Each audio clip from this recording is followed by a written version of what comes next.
ঝালমুড়ি পছন্দ করে না এমন লোক খুঁজে পাওয়া খুবই মুশকিল। আজকে আমি আপনাদের সামনে একটি ঝালমুড়ির মশলার রেসিপি নিয়ে হাজির হয়েছি। ঝালমুড়ি মশলার রেসিপিটা আজকে আমি আপনাদের সামনে করে দেখাবো। আমার ঝালমুড়ি মশলার রেসিপিটি যদি আপনারা বাড়িতে ট্রাই করে ঝালমুড়িটি বানিয়ে নিতে পারেন, তাহলে স্কুল গেটের মামাদের ঝালমুড়ির মতো টেস্ট পাবেন।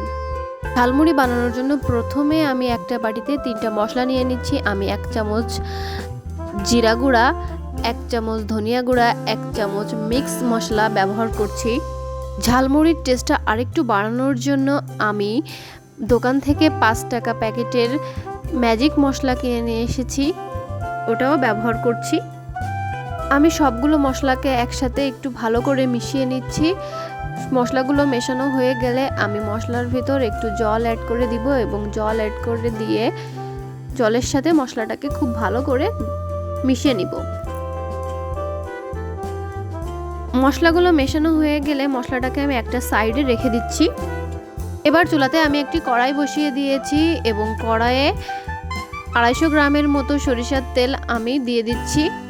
আমি এই তেলেই পুরো মশলাটাকে তৈরি করব।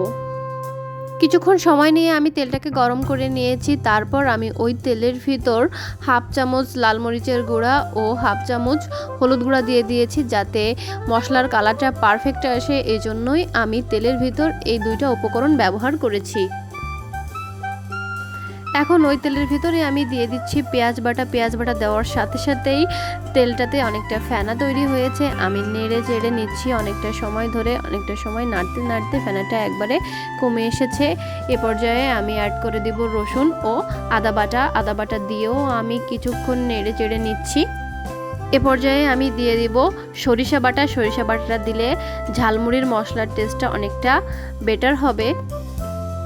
তারপর আমি দিয়ে দিচ্ছি স্বাদ মতো লবণ। আমি প্রথমে অল্প একটু লবণ দিলাম, পরে যদি লবণ লাগে তারপর আমি টেস্ট করে আবার লবণটা দিয়ে দিব।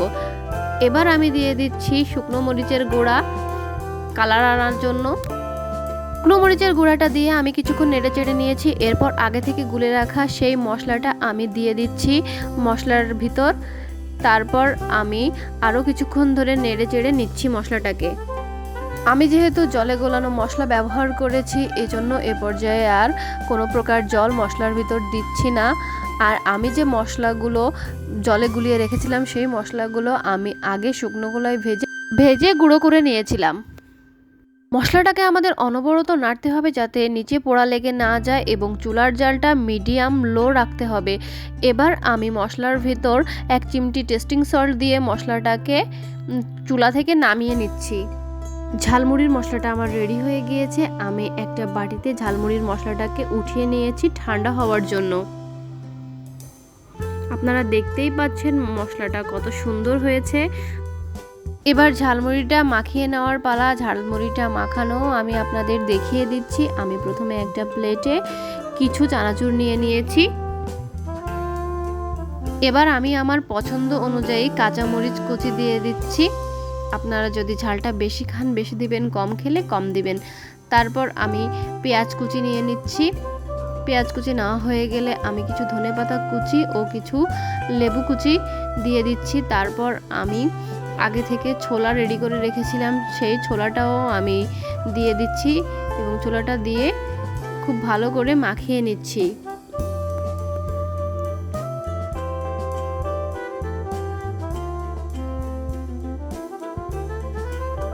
এ পর্যায়ে এসে ঝালমুড়ির সবথেকে মোস্ট ইম্পর্ট্যান্ট উপকরণ ঝালমুড়ির মশলাটা আমি দিয়ে দিচ্ছি কয়েক চামচের মতো। তারপর একটু ভালো করে মাখিয়ে নিচ্ছি।